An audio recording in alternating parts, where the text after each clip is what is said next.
Hello guys, welcome back to the Eat Like Ruby podcast. We are back in studio today with a guest. I am actually super excited for this guest. I think there's going to be so much education, so much value that comes from this episode. So today's guest is Aidan from Ideal Nutrition. I'm going to let you tell everyone who you are, what you do, how you got here, all the things.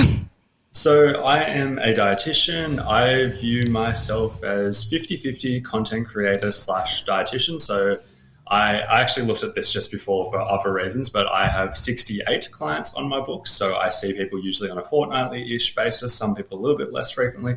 So I'm probably doing around 30 sessions per week with clients. And then the other half of my time is mostly as content creation. And then a very small portion is like the business owner aspect. So we've got a team of 6 dietitians, so a bit of staff management stuff chucked in there as well. Yeah, cool. And how long have you been doing it all for? Closing in on 7 years now. So I've been a dietitian. I graduated end of 2016 and I started my business straight out of uni. Some things went good, some things didn't go good. It was very clear I needed experience, and I went and worked for other people for a few years and then restarted the business about 3 years ago. Yeah, cool. That is awesome. I love it. And one of the main reasons I wanted to get you on here is because of your content. I think your content is so awesome in that you take like the studies and the science and the facts and all the things and you actually provide that. But I think you then go on to be like, and this is what it means for an everyday person who eats food. And I think that that's so cool. And I think a lot of accounts go too far in one direction. Even for myself, like I don't speak a lot to the actual science and the facts and the studies or whatever. I'm just like, okay, here it is simplified for people. And then I think we see a lot of accounts that just give us all of the studies and all the numbers, and everyday people are like, what the fuck does that mean? So I think you do such a good job of really explaining things in such a good way. I think it's incredible. Yeah, I've been trying to I'm trying to just do my thing. Like I've seen about this before, but like there's some people, I'm going to use an example, like Jordan Syatt. He's better at explaining things very simply than I am. Lane Norton, I think, is smarter than me. And it's kind of like, I don't know, I feel like I'm like somewhere between the two, not as good as either of them or anything like that. But it's like I could go simpler or I could go more complex. I'm like, I just kind of like this spot. Yeah, no, I think it's honestly perfect. I think it's really cool. And yeah, like I said, I think an everyday person could. I'm such an advocate of really just breaking down the bullshit and getting people to just actually know why they believe what they believe, or why do I think what I think? Why do I think I have to eat this and not this or whatever? I always want people to make those decisions from like an informed, understanding place. And I think that your content would be a great place for people to be able to do that more. So what is your, is it like predominantly Insta that you use? Yeah, Instagram's the main one. As we were speaking before off air, but like I do have a podcast as well, but like Instagram is like the main thing. Yeah. And what's your Instagram? So it's Aidan, spelled AIDAN, _the _dietitian. Yeah, too easy. So guys, definitely like if you like my content, if you like nutrition facts and yeah, and you even do like meal ideas and things as well. I think you have I think it's a really cool balance that you've got going there. So I thought today would be like, based off everything we just said, I thought it'd be really cool to break down a few sort of like common myths, if you will, or sort of determine are these more fact or fiction, just to explain things a bit better. I think there's a few common things we see in the nutrition space where people are really set in their ways in believing something. And when we break it down, it's like, why do you believe that? Do we even know what the actual science is behind that? So I thought it'd be cool to just pull a few really common ones and get you to break them down a bit more for us. The first thing I've got on the list is sugar, because I think that's huge. And it's like, yeah, we could talk all day about sugar. But really what I've got here is like sugar, the assumption that it's always bad and sugar makes you fat. So I'm going to look at this theoretically, then I'm going to go through what the outcomes in research has shown, and then we'll kind of talk about like why do people come to this conclusion. Yes. So starting with the theory, this will sound like a hot take, but it's not. Like the research has really backed this, but like sugar doesn't make you gain any more body fat than any other form of carbohydrate. And the simplest way of explaining that is that all forms of carbohydrate break down to glucose in the blood. Obviously, sugar gets there quicker, and then that has to either be used or stored somewhere. And a more complex form of carbohydrate still breaks down to glucose in the blood, and that has to be used or stored somewhere. people will talk about things like insulin spikes and how insulin could be used for storing body fat. But it's like at the end of the day, the same amount of glucose has ended up somewhere and has to be either used or stored. And we see it more in a short-term time frame with sugar than we do see with other things. So we see more in a short-term time frame getting stored as body fat. But when you look at it over the 24-hour cycle or even longer time frames, it doesn't make that much difference. Anything you want to say on that theoretical before I actually go into what the research has shown? No, I think that's really cool. Cool. So with the research, like you could hear everything I've just said and you could disagree. But when it gets to research, it's like, okay, it doesn't matter at this stage, because when you look at the research, there is so much research showing that if we match calorie intake, so we get groups of people consuming, let's say maintenance calories for the sake of this, but like a certain amount of calories, and we give one group a higher sugar intake and you give the other group a lower sugar intake, but they have the same total protein intake, and let's say they have the same carbohydrate intake in this example as well, they get the same body composition outcomes. There's no difference that we can really measure. There is one study, and you see this like cited by quite a few people whenever they're trying to like really nail this point home, by Sir Witt et al. 1997, if you did want to Google that. But like, it's one study where they gave people like extremely different amounts of sugar. It wasn't a relatively large calorie deficit, but one group ended up eating roughly 10 grams of sugar per day. The other group had 100 grams of sugar per day. And they got the same fat loss because they're on the same calories, they had the same protein. And the point I'm making with that is like, that is an absurd difference. Like if you're somebody who's in the camp of being like, oh yeah, but like if we took it to extremes, like we'd see differences. Like that is an extreme. Like that's literally 10 times the amount of sugar in one group versus the other sugar. It's quite a large difference, and there was no difference in body composition.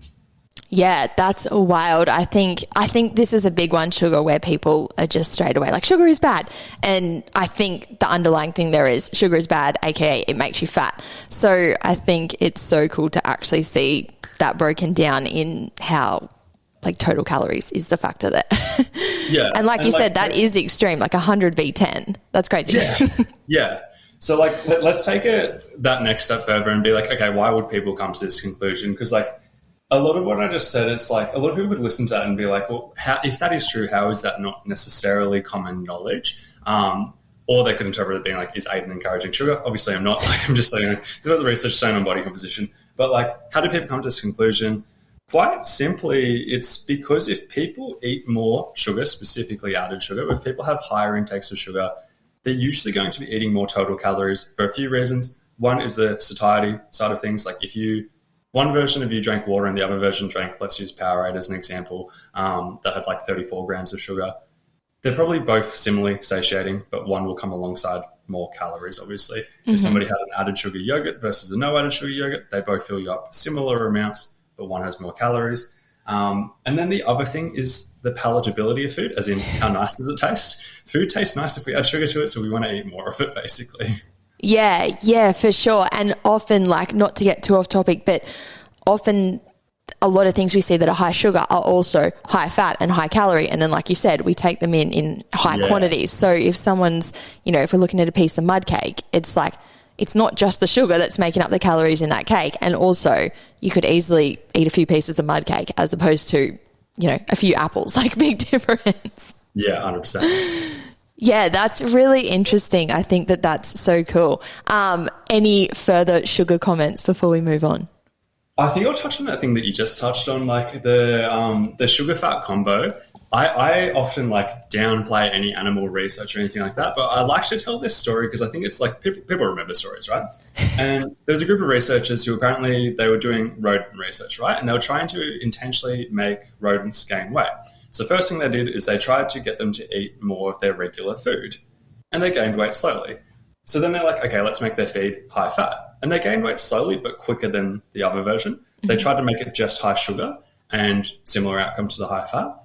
They made it, and these rodents were eating ad libitum, so they were eating as much as they wanted. They had unlimited access to food, but they just stopped when they got full, basically. They gave them a combo of sugar and fat, and they just gained weight like crazy, right? And it's just this ad libitum kind of thing of being like, it's almost like the thing in your brain that tells you to stop eating comes later when we combine it. And we see this in children too. Like if you gave them just lollies, just straight up sugar, they would probably overeat. If you gave them straight up fat, like most fat sources by themselves probably aren't super palatable. But if you gave them, let's use chocolate as an example, and you just measured how many calories they ate, they would eat a lot more calories, most likely, than just the lollies, even though we would still see them overeat that. Yeah, that's so true. That's so interesting. I love that. All right, next one. This is a huge one. And Aidan and I were saying before we got on the call, like when you work in this industry and you have these conversations all the time, you start to think that these things aren't really being spoken about anymore or they're not common anymore. But I think this is still quite a common one. Don't eat carbs at night. So we'll go in reverse order for this one. So we'll look at why do people think of this. So like there's two reasons. One is the theoretical way of thinking about it being like, okay, we're moving less later in the day, so we don't need as much carbs to fuel our lives. I'll talk about that. But then the other thing is like when people make this change, often they do lose body fat, but I'll just look at it through the lens of my own life. Normally I have carbs for dinner. If I stop eating carbs at dinner, I'm probably going to eat less calories because what am I going to have at dinner? I'm probably going to have, let's just say, meat and veg versus meat and veg and a carb source, probably eat more calories. So usually people eat less calories when they make this change. It also means you can't have dessert and other stuff like that. Like it actually compounds to a few things. But with that first part I talked about, it being like you're moving less later in the day. Well, your body is always burning calories. It might be lower later in the evening, but it's always occurring. A way I think about it quite simply is that when we stand, we probably burn 1.2 times the amount of calories that we burn when we're sitting. When we're walking, we probably burn about 1.3. And you could debate the numbers, right? But it's like 30% more calories while you're doing that kind of movement. When you're training, probably gets higher, like 1.5 to 1.9 or whatever. But when we look at the durations of these things, it's like how long are we doing each of them for? Like obviously somebody who's standing for an entire shift, like that matters, right? But when we're looking at like between the hours of 5 and 9, it's like how much of a difference are we really talking about our total daily energy expenditure? Different topic, I guess. But you could look at that and be like, well, we're always burning calories. We also don't need to match it one for one. Like we don't need to have it perfectly. So as we reduce our calorie expenditure, we perfectly reduce our calorie intake. Like there is this whole 24-hour cycle. Once again, though, you could hear me say all these like mechanisms, but it doesn't matter. Like what matters is outcomes. And if we get research looking at calories and total macronutrient intake being matched over the course of the day and total movement across the day also being matched, and all they change is when people eat, whether they're eating in the morning more of the calories or if they're eating more later at night or whatever, people get the same body composition outcomes. So if you look at it from that perspective, it doesn't matter if you eat carbs after 6 p.m. or not, so long as your total intake is appropriate. Yeah, for sure. I think that's something that we speak about a lot, not with all of the other info behind it, but it's almost like often I think when we compare nutrition to money, people can relate. And like if we say to people like, if you had, $2,000 in the bank and then you went out shopping and spent $2,000, you're going to break even. Or if you go out and spend your $2,000 and then you get paid $2,000 that night, you're going to break even. Like it's not so much like, oh, it came in, then it has to go out, then it's in again, then it has to go out again. I think people think that like literally if I have pasta for dinner and I don't like air quotes burn off the pasta before the next day, well, shit, that's stored now. Yeah, and like we can store these things as glycogen. Like it doesn't have to go straight to body fat. So like say different example, if somebody's carb loading for a marathon, like in some cases we have people start as much as 2 days before because the carbs they're eating then still counts towards the glycogen that's going to get stored and then utilized 2 days later. Mm-hmm. Like there is a process before it gets potentially stored as body fat. The last thing I was going to touch on that though as well is like I can also see why if people look at individual studies, they might be confused on this topic. There is a research review I subscribe to, and I've read a lot of this. I'm not proud of how much I've read, but like it's a lot. And every month, I swear, like a new study does come out in this review being like skipping breakfast, people lose fat quicker. And then other times it's like front loading your calories, eating more carbs earlier in the day and less later, people lose weight more easily. But like when you look at a systematic review that looks at all of the research, it's very clear that it's like, this isn't a controversial topic. Like the timing of your carb intake doesn't matter that much for body composition. Whereas when you look at individual studies, it looks pretty confusing. Yeah, for sure. I think that is spot on. We're nailing these. Anything further to say on that one? No, that's good, yeah. No, I think that one was really cool. So another thing I had on my list is just like the use of supplements like BCAAs or fat burners, like those sort of typical powder supplements that you get at the supplement shop, and people just sort of assuming that like they're necessary or like that's the thing I need, you know, like I don't have the right fat burner or whatever it is. So I would love to know, just even in your work, like how do you utilize these things? Do you not? Like what sort of a role do you think they truly play? Yeah, so there's some supplements I recommend. Like I recommend creatine, for example, to heaps of people. But like let's touch specifically on those two ones, like BCAAs and fat burners. Like, do I recommend either of them? I don't recommend either of them. I'll explain why. We'll go with BCAAs first. So BCAAs are branched-chain amino acids. There are three main amino acids that are linked more with muscle growth than other ones. There are 8 essential amino acids, of which BCAAs are 3 of those 8. And then there's 20 total amino acids that we'd call like protein amino acids. So like 20 amino acids, BCAAs are 3 of those. People will look at it through the lens of being like, these amino acids are most linked with muscle growth, so we should really be having more of these, or maybe we should time them around our workouts or during our workout or whatever. You can unpack this from a few ways. One is that if we look at a scoop of whole protein, like let's say whey protein, for example, one scoop of that, like a 30-gram scoop, typically has more BCAAs inside of it than a standard serving, which is usually like 5 to 10 grams of BCAAs, and it has extra stuff. So looking at just that from a theoretical perspective, it's probably easier to use other whole protein sources, or it's more cost effective to use other protein sources, particularly when you do the maths on the cost. But then once again, going to outcomes, research has shown that if people are consuming sufficient total protein intake, like a high enough total protein intake, adding BCAAs on top of that doesn't help people build any more muscle. And once again, that makes logical sense because you have an abundance of all amino acids, assuming BCAAs, if you're consuming sufficient total protein intake. Yeah. So what, like, let's explain to the listener, like if someone has consumed what we say is like the sufficient or adequate amount of protein for the day, and then they're taking BCAAs on top of that, is it pointless? Like what's actually happening then? They're just going to waste? It's not harmful. It's not really detrimental. It's fine to do, but it just won't have any further benefits. Yeah, like it's essentially just a waste, really. Like it's somewhat pointless. Yeah. Yeah, for sure. And then fat burners. Yeah, so I feel like there's a lot of like, you know, air quote fat burners, people look at like diet pills and all those sort of things. So I mean more like the sort of, when we see like the powdered things that's like, you know, take this fat burner before you work out, sort of pre-workout style fat burner things. Yeah. So there's a few routes that that they propose to work. One thing that we obviously always come back to with fat loss is calories in and calories out has to be involved in some way, shape or form.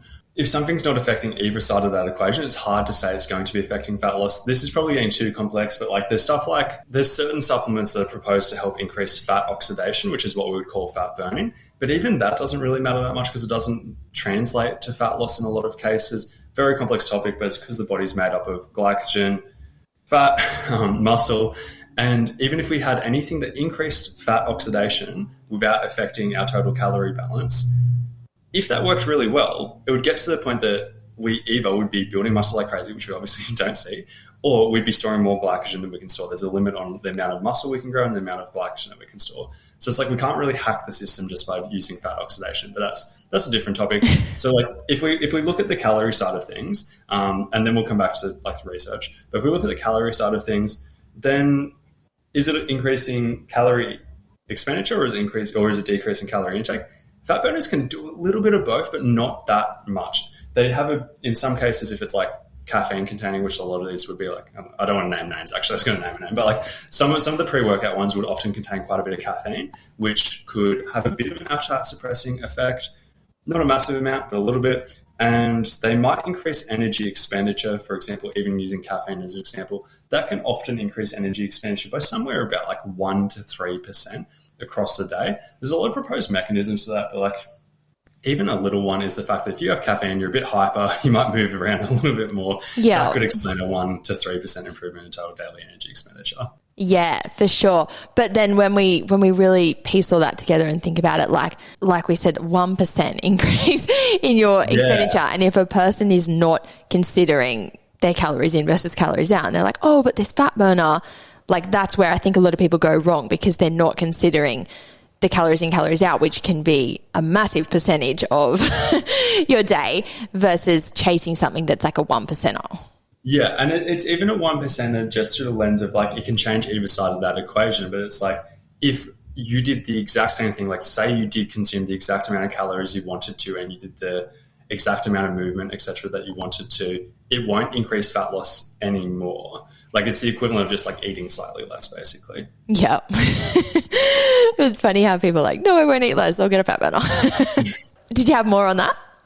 No, not really. The other thing is like, even if you do hear this and you're like, oh, I'm pretty persuaded by that, I would like the 1 to 3% improvement. It is just weighing up the fact that it is quite a high amount of caffeine. Caffeine in isolation isn't necessarily a bad thing or anything like that. But it's like, would you want to have significantly more caffeine than you otherwise would have wanted to have for that small increase in total daily energy expenditure? It's a bit of a trade-off.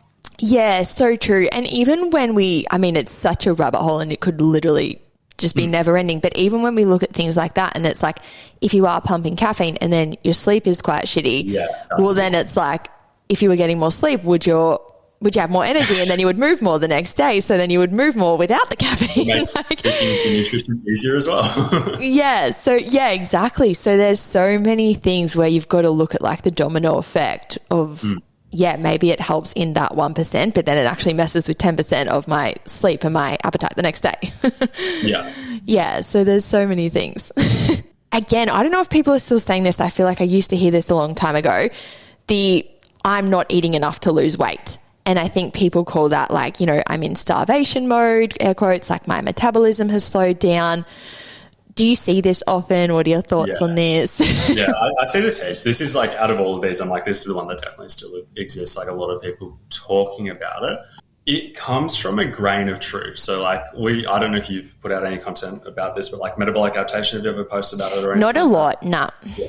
So it's pretty complex. Like, I don't know, but like metabolic adaptation is basically the concept of, say you lose 10 kilos, your metabolic rate should be a little bit lower simply just because you are now smaller, and the body doesn't burn calories for no reason. Larger people typically will be burning more calories than smaller people just because it takes more calories to fuel a larger body.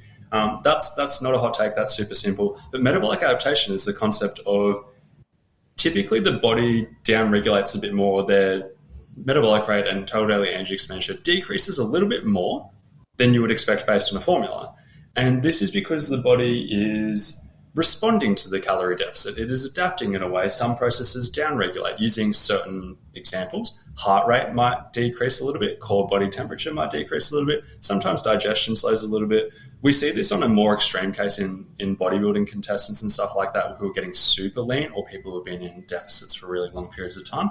And then outside of specifically like metabolic rate, the bigger one we see is changes in incidental movement. This is a podcast people won't see, but I often talk with my hands, and I'm kind of an energetic person with that type of stuff. Maybe if I was in a deficit for like 20 weeks straight, as an example, maybe I would just be sitting here quite still. And using the bodybuilding example, there's plenty of bodybuilding influencers who we see who do a lot of video content on Instagram, and you can actually see this. It's like when they're in their off season, they're like energetic and they're moving around on camera. And when they're like close to a competition, they just get quite still. Or maybe some of them put it on a little bit, like they act like they're more energetic than they are, but like the second they're off camera, they're like real chill. So that's the premise of metabolic adaptation. That exists, but it actually doesn't account for that large of a difference in energy expenditure under many situations. Like the research shows that often it will account for like a 100 to 300 kind of reduction in calorie expenditure beyond what a formula would predict. There are some more extreme cases, but I'll talk about that. But one thing to keep in mind is that the body is always burning calories for a purpose. If somebody's, let's say, metabolic rate or whatever is reduced significantly, there has to be like literal impacts of that. Like there has to be, using a different example but more complex, but like Hashimoto's disease, this is where low thyroid function basically, and we see very clear reductions in, like, people feel fatigued all the time, they do have brain fog, they do have like a lower core temperature, their digestion is usually worse. All of these things happen, and we see their total daily energy expenditure drop by 7 to 15%. Like 15% is the largest I've seen in research. I'm sure there's more in real life, but it's like we're seeing that these reductions in energy expenditure are happening alongside symptoms.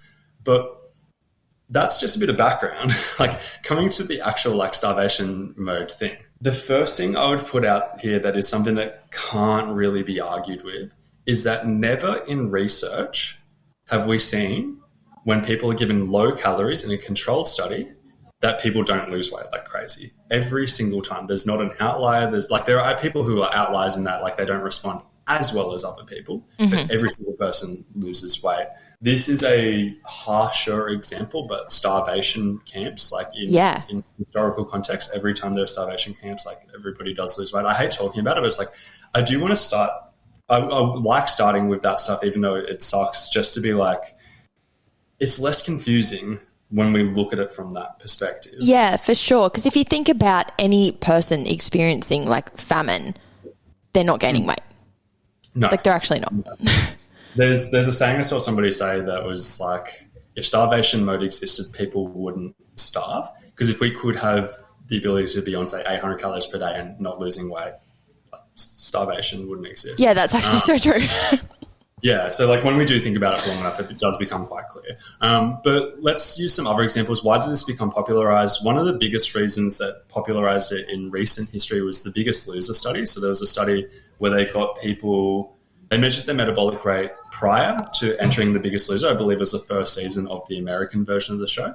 And they measured it 6 years later. So on average, they had regained a significant portion of weight. And prior to the show, their metabolic rate was actually pretty spot on with what a formula would predict. But that 6 years later, they had a reduction in basal metabolic rate of about 500 calories.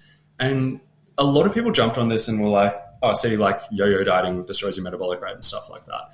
There's a few things to think about with that. It gets complex, but like one is that we have that one study there, and then every other study has shown that our body cares way more about what we've done recently than what we did 5 years ago or 6 years ago.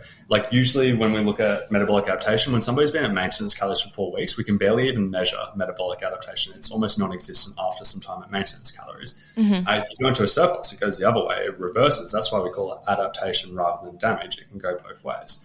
Yeah. But that Biggest Loser study, there's many explanations for it. One is that they went through something that people just don't go through. Like they lost so much weight, they did so much exercise in that time, and it was an outlier scenario. That's one simple thing. And another thing, don't want to get too complex, but there's a newer concept called the constrained energy expenditure model, which is basically we think that say we burn 2,000 calories per day and then we do 1,000 calories of exercise, we have now burnt 3,000 calories. Yeah. When in reality, it's somewhere along the lines of, say we burnt 2,000 calories normally. If we started doing that 1,000 calories of exercise, our baseline probably changes to like 1,700 or something like that, because some of the other functions in the body are now trying to conserve energy to make up for the fact that we're spending so much elsewhere. Yeah. Complex topic, complex theory, but that's one of the things that have been used to explain the Biggest Loser study being like, if we actually look at those individuals, the ones who've maintained the most weight loss are doing obscene amount of exercise. And that could partly explain this discrepancy and why it's such an outlier where there are people with suppressed metabolisms later on down the line. Yeah, that's such a crazy, there's so much in that. But I think a really common thing, and I feel like I haven't seen this again for a while, and I don't know if you see this, but I think it was a really common thing where people would, air quotes, like try and be good during the week and, eat clean or do whatever it is they're doing and actually not be eating that much during the week, but then have those sort of typical crazy weekends. And in their mind, because they were really trying so hard a few days of the week, they were like, I only eat 1,200 calories. I only eat 1,400 calories. But really, when we step back and we do the maths and we average out how much is coming in as a total, it's not 1,400 calories. And I think that's where a lot of people were getting stuck in that loop, like doing that big weekend, so therefore they're not really getting a result. And then they would like drop calories even lower during the week, thinking that was the problem. And it's like, no, the weekends are the problem. And then they're sort of getting in that cycle of like, well, I'm keeping dropping my calories. It's not working. Therefore, I'm not eating enough to lose weight comes in. Yeah, and that's 100% why I use the examples of being like in settings where all of the food is provided, it's all controlled. We never see this because it kind of, in a way, takes the onus off of me in terms of trying to explain why it does happen in the real world. Like, why do we see people who is like, everybody has a friend who will say that they're on low calories and not losing weight. And it's kind of like, because I say this in the research, we've never seen it. It means I don't have to kind of pick why that's happening to that person. Yeah. Because in all cases, it is exactly what you just said. But like, what if there's other explanations? What if they binge eat? What if there's like, and stuff like during the week and it's in secret, and there's like so many, hundreds of different examples. But the key thing is, in the real world, we just don't know. Like, we just don't know what people are doing on their own time when they're not around us or whatever. We just haven't seen this phenomenon ever occur in controlled settings. Yeah. Yeah, so true. There's so much there. I feel like that could just go for days. Did you have anything else on that one? No, that's it. I feel like there's maybe something else there. I feel like something came into my head when you were talking. Maybe you actually even answered it. So if a person has gone through, you know, your typical like gym challenges, 8-week challenge, restrictive diet, yo-yo, all of that, like they've got, say, 3+ years history of just yo-yoing. Yeah. And they are in that position where they're struggling to lose weight. Do you see much, like you said, that metabolic damage? A lot of people call it metabolic damage. I love how you said metabolic adaptation. Do you think that's much of a thing there? Or like you said, they go to maintenance for a little while and that's pretty quickly reversed? Yeah, it's such a complex topic because I do see a lot of people reporting that, feeling they experience all of those kind of things. Are you Brisbane based or where are you based? Sunny Coast. Sunny Coast, yeah, okay. So there's a place in Brisbane. We haven't sent people there for a while, but they actually do like metabolic testing. So it's like they basically measuring gas exchange. They're measuring, like they just put a mask on you and they measure your metabolic rate through there. And that is a way we can actually test this if we wanted to. Yeah. I don't like necessarily using the test because like it gives you a number, but the point that is relevant is that we all have a number that we call maintenance calories. Obviously, it's not this strict number or whatever. It changes, it's moving, all of these things. But it's like if we want to lose weight, we have to be in a calorie deficit. We have to go below that number, whatever it is for us. It doesn't really help if we know or don't know that number for sure. Yeah. But in terms of like talking about experiences and everything like that, there are heaps of times where it's like, okay, let's start off by trying to eat a decent amount of calories. Let's start off by finding a decent base to start with where we've got a good, healthy diet, eating a decent amount of calories, fueling our training well, find that, and then we drop below that. That works a high percentage of the time. But it's hard to say if like, is that working because that's restoring their metabolism or anything like that, which is what a lot of people would pitch. Or is that working because maybe there was underreporting previously and now that they're on a high amount of calories? Like, it's hard to say why that works. And we will never really know in the real world. Yeah, and I think a lot of people don't really piece that together because in their minds, or like you said, they've got the friend that's always eating 1,400 calories or whatever. But that's where, you know, and then people go to 1,800 or 1,900 or whatever, and they're like, oh, now I'm getting a result. So that theory of I wasn't eating enough to lose weight really comes in. But like you were just getting out there, the consistency is the biggest thing that tends to happen there. The person on 1,400 calories isn't actually eating 1,400 calories every single day. Whereas when they go to 1,800 or 1,900, it's a lot more sustainable. They can adhere to it better. They actually are eating that amount every day. Therefore, consistency is way better. Results become way better. And they form that opinion of like, oh, I'm eating more and I'm losing weight. And it's like, technically, if we look at every single thing you've consumed, you're not, you know, eating more.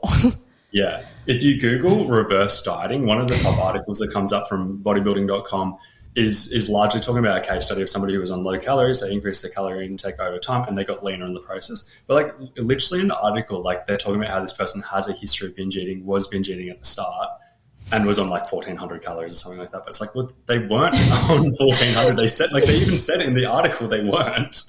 And it makes it look like magic when there are like testimonials like that in a way. Yeah. But, yeah, it's an explanation for sure. Yeah, for sure. And I think the other really cool thing you said in there, it might be off topic, but I think it's cool, is like that fact of, you know, people do get so fixated on the numbers. Like my, you know, air quotes maintenance is, like you said, if you go and test it in a gas chamber, it's 1,682 calories. And I think people get so fixated on that. And like you said, even if we look, even like we said before, you sit here and move your hands around and then you might go out and walk and do all these things and then tomorrow you might lay on the couch. So what it took for you to maintain today and what's going to take for you to maintain tomorrow are two different things. And I think people get so adamant. We even see it like with the calorie watches. Like I went to gym and I burnt this many calories and I came home and ate this. And one thing I heard on your podcast with Leah, and I thought it was so cool, like you guys touched on, you're not just always in a deficit or always at maintenance. Like your body will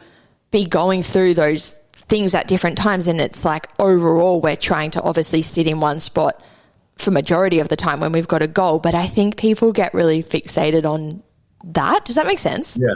Yeah, like using an example on that, like we often recommend if somebody's trying to build muscle, we recommend a relatively small surplus. Like let's say a 100 to 300 calorie surplus. Like once you're talking numbers like that, so small that you're probably more focused on the rate of body weight gain than that. But let's say those numbers matter, right? Let's say 100 to 300 calorie surplus. Your total daily energy expenditure is swinging by more than 300 calories per day. Like there will be days you are more active, there will be days you're less active. You could use an Apple Watch, but the research shows that while they actually are getting better and better and actually kind of getting relatively good, they're still within about 20% accuracy either side. So if a watch says you burnt 700 calories in a workout, like are we looking at like 850 calories? Or are we looking at like 550? Like that's still a big swing when we look at it like that. And we can't know for sure exactly. So if you were aiming for like a 200 calorie surplus each day, the change in energy expenditure will be larger than that, and there will be days you're in a deficit, and there will be days you're in like a 400 calorie surplus, and we're not trying to match it perfectly. Yeah. Yeah, and I think that's where some people need to just relax a little and remember that we aren't trying to match it perfectly. It's not like we need an exact 205 calorie deficit in place every day or whatever. It's that overall thing. And I think that even probably ties in with what we said before. People get very fixated on that stuff on a Monday and Tuesday, and they're not so bothered with it on a Saturday. Yeah. And I think that's where you just need to look at your overall habits and overall goal and be like, where do I need to sit consistently, not perfectly every day? So we see people saying sugar-free drinks are, air quotes, worse for you than the real ones. You may as well have the real ones. I think we've seen this. I feel like this has come and gone. There's been phases where this was everywhere, where it's like, don't do sugar-free. It's worse for you than the other ones. Yeah. So I'd love to know your opinion. Yeah, as much as it has come and gone. Like there was that World Health Organization statement that came out recently saying that sugar-free doesn't help with weight loss. That's a huge thing to unpack, but it's kind of like brought people back out saying stuff like, oh, it's like, but like one of the things I do like about how you've worded that is sugar-free drinks are worse for you than real ones, because we can unpack that statement really easily. Like that's an easy one to say. Like it's hard to argue that they are worse. Let's start with just like looking at research on overall health outcomes, looking at artificial sweeteners. So there's a study from Taos et al., so 2019 meta-analysis covering all of the research that has been done, including all of the randomized controlled trials as well as some observational ones on pretty much every health outcome you could think of. Like they're looking at like blood glucose levels, looking at body weight, looking at cholesterol, looking at cardiovascular disease, cancer, all of these things. And when used in normal amounts, there's pretty much no link in that meta-analysis. And I'll explain why you might find different in other ones. And just heading off what some people might comment on, some people will be saying, like, when I say normal amounts, they'll be like, what does that mean? Like, what do you mean specifically when you say normal amounts? And what I'm really saying is that in a lot of research, particularly animal studies, where they do find like increases in cancer or things like that, they are using obscene amounts. Like they're using very, very, very, very high amounts. So when I say normal, I mean like what somebody might normally be consuming on a day-to-day basis. Like in the fitness industry, we will have people they might have 1 or 2 cans of diet soft drink, and then they'll have protein powder, and then they'll have BCAAs and maybe another supplement that contains artificial sweeteners. And I'm like, is that still a normal? I don't know. Like that's not really what I'm referring to, but like it's still, we aren't seeing any clear-cut evidence that that's doing negative things either, but that's a long topic. But when we come back to the question, even on that one, being like, is it worse than the real things? What if we replace all of those things with full sugar versions? That definitely would be linked with negative health outcomes. Yeah, that's so true. So touching quickly on like why, if I've referenced a meta-analysis that found no health outcomes, where do the news headlines come from? All of that. So a lot of this, and it's obviously a little bit more complex than this, I'm trying to make it simple, but like a lot of this is due to observational research, where there are really large sample sizes, but they are often doing little things like food frequency questionnaires, which is like, how often do you have diet soft drink per day/week or whatever? And taking a few seconds to think about that, people who do have higher intakes of artificial sweeteners are more likely to weigh more and have poorer health outcomes in general. that's not the artificial sweeteners necessarily causing that. That can be, there's a lot of other explanations to that. One, if somebody's been like fit, lean, healthy their entire life and they've drank regular soft drink their entire life, are they going to choose diet soft drink? They're probably less likely to because they don't really think about it. Somebody who's looking to lose weight is probably more likely to. Yeah, that's such a good point. Yeah. And then the other one is the concept of healthy user bias, which is basically like a lot of people are like not fully sold on the idea that artificial sweeteners will have no negative impact whatsoever. And if they're quite healthy people, quite health conscious to start off with, and they have that belief, they're probably far less likely to smoke, they're probably far less likely to binge drink, they're probably more likely to exercise, have higher fiber intake, lower saturated fat intake, so on and so forth, more fruits, more vegetables, minimal artificial sweeteners. Where if somebody was having a high sugar intake in general or doing a lot of other things, like they might be more likely to have artificial sweeteners. And sometimes researchers try to account for all of those variables, but once you start accounting for heaps and heaps of variables, it's hard to say how accurate stuff gets at that point, which is why there is a bit of like misinformation around there as well. Yeah. But coming back to that key point of like sugar-free drinks are worse for you than real ones, at minimum, we do see very poor outcomes from high intakes of added sugar. And like we did have this discussion at the start about like how does it really impact body composition in the context of like the same calories, etc. But when we're looking at pretty much any research on high intakes of added sugar, like there's two things to think about there. One, calorie intake is usually substantially higher. And two, specifically with added sugars, that usually means that micronutrient intake is poorer because these added sugars aren't coming alongside vitamins and minerals or other kind of things that could help with health. Yeah. Yeah, that's so true. When you said, like if that person took out all of their artificially sweetened stuff for the day and bought in the full sugar ones, like if we think about that, even if like you said, a person having 2 or 3 cans of soft drink and then maybe 2 or 3 other things in the day that has a sweetener in it, if you ditched all of those and bought in a full sugar version, and let's say just for example, each product that you bought in came with an extra 100 calories and you're having 5 of them a day, like you're going to increase your calorie intake by 500 calories a day. If that's not in alignment with your goal, then that's not going to be good. And there's heaps of things we could, like that World Health Organization statement, like there's heaps of ways we can look at that. I don't really want to address that because that's a big topic. But like some people have interpreted that as like, as if it is the same as just having the full sugar versions. And like using, again, one piece of logic, how many bodybuilders get stage lean? Like we're looking at like super low levels of body fat. They lose heaps of body fat during their contest preparation, and they are having high amounts of artificial sweeteners throughout. Like they are having a lot of diet soft drink to try and like curb their cravings or whatever. They are having pre-workout. They might be having amino acids or protein powder, et cetera, et cetera. They have really high amounts of those, and it's like there is no way they could get stage lean if they were having high amounts of sugar in place of those things. So it's like using like I know that's not a research thing, that's just like looking at what we're seeing. Yeah. We see it heaps. And when we see it under those circumstances, like it becomes pretty clear that it's not like tricking your body into storing body fat or anything like that. Yeah, again, it's like we said with the people that are actually in starvation mode or whatever, like actually just look at the people that are living these things every day and what is the outcome they're getting. I think a lot of people, like you said, they might cling to one study or one thing they heard in their work tea room or whatever, and they're like, you know, sugar-free is so bad for you and it makes you fat. And it's like, actually look at where is that ever happening for a person. So yeah, that's so true.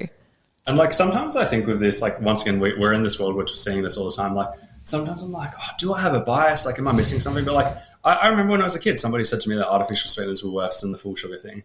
And I clung on to that until like I saw like the research that changed my mind basically. So I'm like, oh, it can't be biased. Like, no, that's so funny. Anything else on that one? No, it's such a big topic that we could talk about for ages. Like it's just a massive topic, particularly because there's so many different sweeteners as well. Like this is a broad overview, but it's huge. Yeah, for sure. And I think even in that, this is one thing I speak about a little bit on the podcast is even the way I did word it with like, is it worse? And then we even have to look at like, well, worse for what? Like, are we looking at weight and body composition? Are we looking at, like you said, they start talking about cancer research and like there's a million things that you could look and say, well, this one is better for that and this one's better for that. And it's like, you could just go on for days. Yeah.